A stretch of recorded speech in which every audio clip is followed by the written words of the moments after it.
Hi guys, I'm EVM and welcome back to the channel. We are going to compare the Jaguar I-Pace and the Audi e-Tron and see which is best. Not overall, because ultimately it depends what you want in a car. We're going to go and categorise it all. So which is the most comfortable, which is the most fun, which is the most practical, you get the idea. So, which do you think out of the I-Pace or the e-Tron is the best?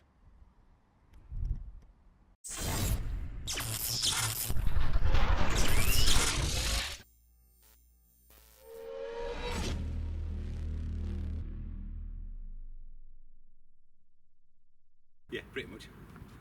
Oh God. I wonder if he's got a headache. We'll do it in a minute.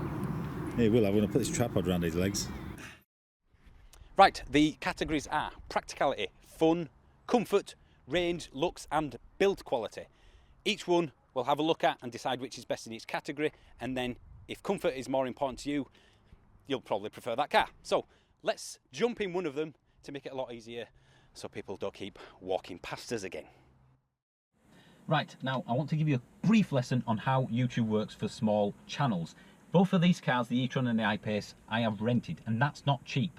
As you can probably tell from the bit down below, this is a paid promotion, a sponsored video. Without that, I wouldn't be doing this video. So all I ask is that you look in the description below and use the link for BOTB. Because without them, this video wouldn't be possible. I don't get anything for that, but the more people use it, the more likely they are to want to work with me again, which means I can do more cool and, at least to me, expensive videos. You could win an I-Pace for just a few pounds. I don't have a Patreon campaign, so rather than spend a few quid on a Patreon campaign, which I know a lot of people said they would do, spend it on that. You help me, and you might win an I-Pace. And now the spiel, which most of you will probably skip, but please don't, because it's very important. This video is sponsored by BOTB, where you can win a brand new electric vehicle from just £1.60. And this is true, I've used BOTB for the last decade or so, on and off.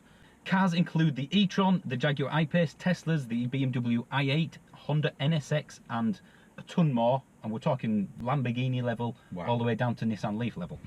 Simply head to botb.com. I will put all the stuff in the description as well. And have a go at their spot the ball competition. So at least it's better than a lottery. You feel like you've got some skill involved in there. If you get the winning coordinates in the game, you'll win the car. It's as simple as that. The competition is open to anyone in the world, and you only have to be 16 or above to enter. They have a guaranteed weekly winner, so check it out now, and your dream car could be sitting outside your house next Tuesday. And if you look on the BOTB YouTube channel, you actually see someone win it every week. They actually take the car outside their house. It's incredible. Anyway, let's go on with the video. I'm going to go and watch that now. He's going to go do it. There you go. See? Right, the first category that we're going to concentrate on is practicality. Yep. The e-Tron, obviously we're sat in the I-Pace right now because, well, we'll come to that in a second, but in terms of practicality, the e-Tron's a bigger car. Yep. More practical boot. I would say it's more practical rear, certainly getting in and out of the rear. Yes. More leg room under the seats. So I think that's a fairly straightforward one. The e-Tron, due to its size mainly, is a more practical car. I would say so, yeah. Yeah? Yeah. I think that's fairly straightforward. So there you Definitely. go, practicality. That's not to say this is impractical, but getting in and out of the back is a bit... Even on the low suspension setting, it is quite awkward getting in and out. If you've got any accessibility requirements, or you're just a bit older or something like that, you do have to work to get in and out of the back seats of this. And I would imagine getting a kid out of a child seat could potentially be an overreaching issue where you're stretching out too far. That's a good point. So yeah, ultimately, I think if practicality is key to you, the e-Tron would win this one. Yeah. Right, now, comfort. Yes. We are in the I-Pace, which kind of tells you what we think is more comfortable. However, it's not quite as straightforward as that, I think, but you don't. No. I think, as a driver, the I-Pace. So do I. I agree fully. As a passenger, the e-Tron. No. Unless you go around corners. But in the back, can we agree in the back? I'd say the back of the I-Pace is less comfy than in the e-Tron. And the size is part of that comfort. And the size is part of that comfort, yeah. But as a driver, it's this, definitely. Absolutely. The drive position, the way you sit in the feel of how your legs are, you're not stretched out, you're not overreaching, everything's accessible, and it's similar in the e-Tron. This is just has the edge, just has that little bit more about it. That's not exactly uncomfortable at all, is it? No, it's no, a very comfy car. Yeah. So we're not saying one is bad, one is good. We're saying one is better than the other. Yeah. So I guess it's what's important to you. If you're driving this car all the time, you're probably going to pick the I-Pace. Yes. If you're bothered about your kids or whoever's in the back seats more than yourself, then it's the e-Tron. But overall, I would say it's the I-Pace, which is why we're doing this video sat in these lovely, comfy seats, sportier seats. And I know both cars have different seat options, but ultimately, overall, we're going to pick the I-Pace. Build quality next. Now, both of these are superb in terms of build quality. Yeah. I was going to give it to the e-Tron. Was it? Yep, because I couldn't find anything wrong with it until we did find things wrong with it, and you're going to have to watch the e-Tron review to see everything that we say. But I'll just put out, annoying. Yeah, the very annoying things.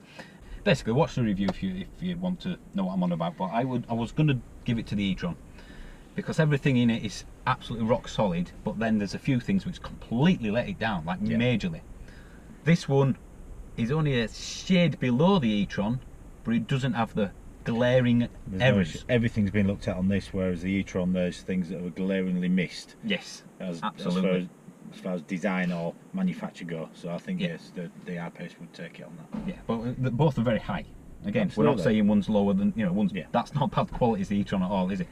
Neither is the I-Pace, but I would say it just shades it to the I-Pace because of those minor major niggles that we've picked up in the e-Tron. Things I could not live with. Yeah, if they didn't exist, it would be the e-Tron, wouldn't it? Or it was half price. or it was cheaper. But yeah, you'd be happy with both. But ultimately, I'm going to go with the I-Pace again. I think. Yeah, I think so. Definitely. Fun now. Clear winner for me. One is about almost a second to 60 quicker. Yes. It's better at handling. Absolutely. Considerably better than handling. Yeah. And of course, it's the I-Pace again. This is clear winner again. Yeah, 4.7 seconds to 60. That's 5.6. Yes. This is more of a sports SUV type of car. So goes around corners very nicely, very tight. That wallows. Yeah. And with the seats in there, you end up sliding around as well. Yeah. So in terms of fun, which is mainly speed and handling, the I-Pace, and that's kind of what Jaguar are going for, isn't it? So it's not a surprise, I guess. Yeah. The I-Pace wins on that one. So again, bit of a pattern emerging here. Absolutely. But I would definitely say that, in fun terms, it's the Jag again. It's impressive.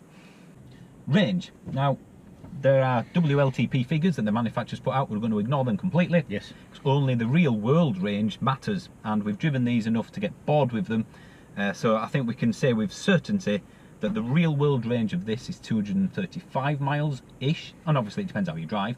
And the real world range of that is about 210. So again, it's quite straightforward. Is this one? It's the I-Pace. Again, I mean the range is so bad in the e-Tron for what is a nearly 84 kilowatt-hour battery you've got to play with in that. How have they got only 210 miles out of it is beyond me. But yeah, the Jaguar isn't efficient either. You should get more than 235 out of an 83.4 kilowatt-hour battery. Yeah, but it's not as bad as that. It just seems as though they've thrown the biggest thing at it to see what happens. Yeah, let's just put bigger batteries in to give it above 200-mile range. That's all Audi have done. Yeah. And to an extent, Jaguar have done. I think the weight advantage has given this the range advantage. Quite possibly. But yeah, it's the Jag again. Yeah, again. The range is Jaguar. Now, looks. Now, this is completely subjective, so we won't spend too much time on that, because if you think that's a better looking car than this, that's all that matters to you. Me personally, because that looks like every other Audi on sale for the past 10 years, I would prefer the I-Pace, although it does look like a few other Jaguars. It does. It's just got something better. It's got a bit of finesse. Yeah, and they're both SUVs, but this is more of a sports SUV, if that's a thing. It's a little bit sleeker. It's not as boxy and square like the Audi. Yeah. They've played it safe with the Audi. I would say from the rear, I suppose it's one's a bit more daring, and that's totally safe, isn't it?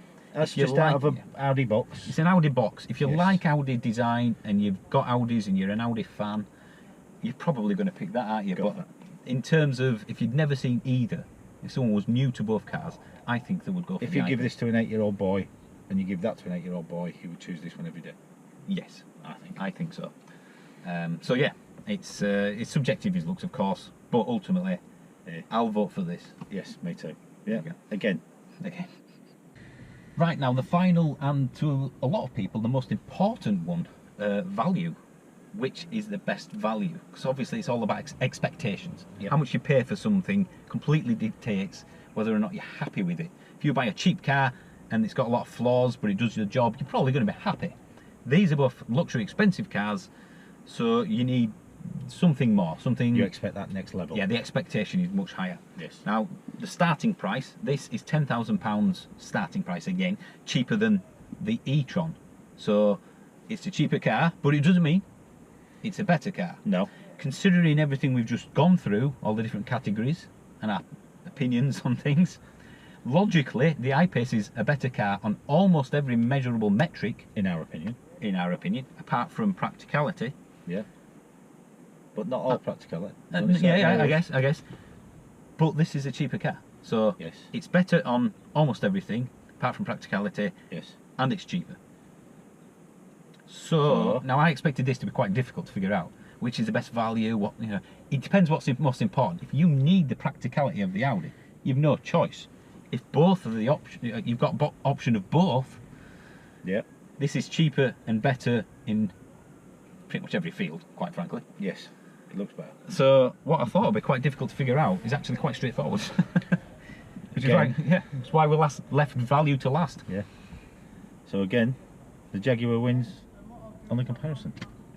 So are we basically saying this £65,000 to £100,000 car is the best value? Between the two. Out of the two, yeah. Absolutely. I suppose you could argue that neither are good value, but no.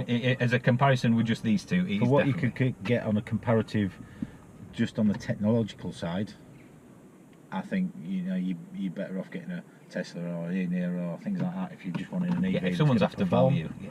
However, if you are in that market for luxury and a little bit more than you want to pay for elsewhere, and you're going to get it, then definitely go for one of these. There is something else which we haven't mentioned actually, which means much better value.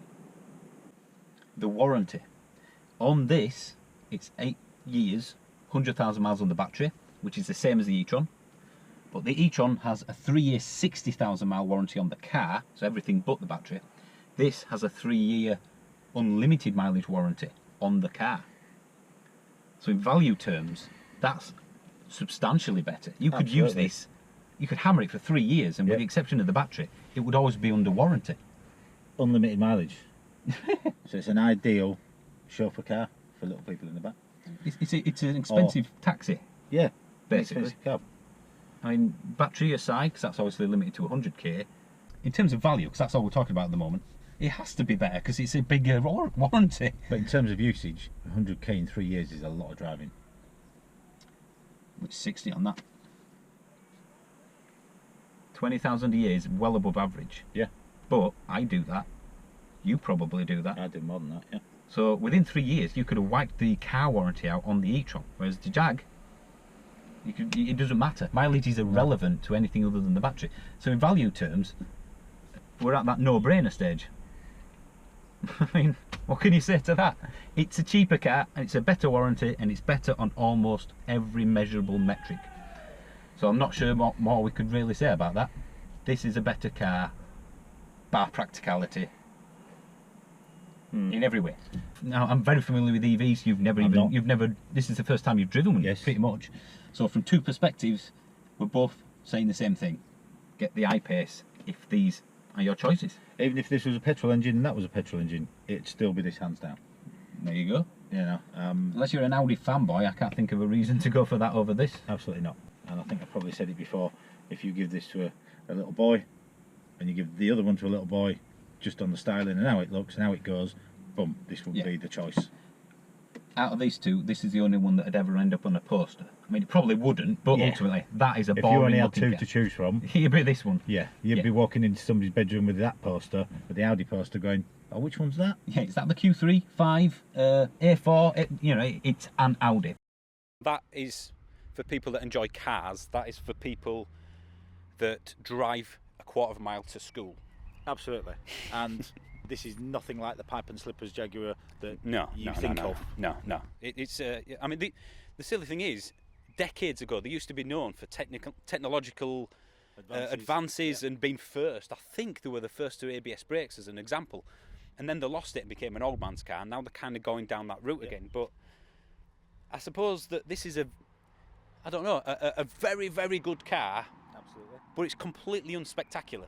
Yeah, it's the same as all the other very good cars that Audi do, because it's out the same box, it's got the same wrapping and everything else. It just happens to be electric. And it's electric. That's the only difference between this and every other car. Yes. So I guess, even though that does kind of look like a Jaguar, it's a bit more special. I think so. Yeah. To round this up, is this your personal winner? Personally, yes. I would go for that as well, actually, because I love driving and that is a better car for me. This is a nondescript, very good Audi. And that's it, really. So thanks for watching, guys. We'll see you soon.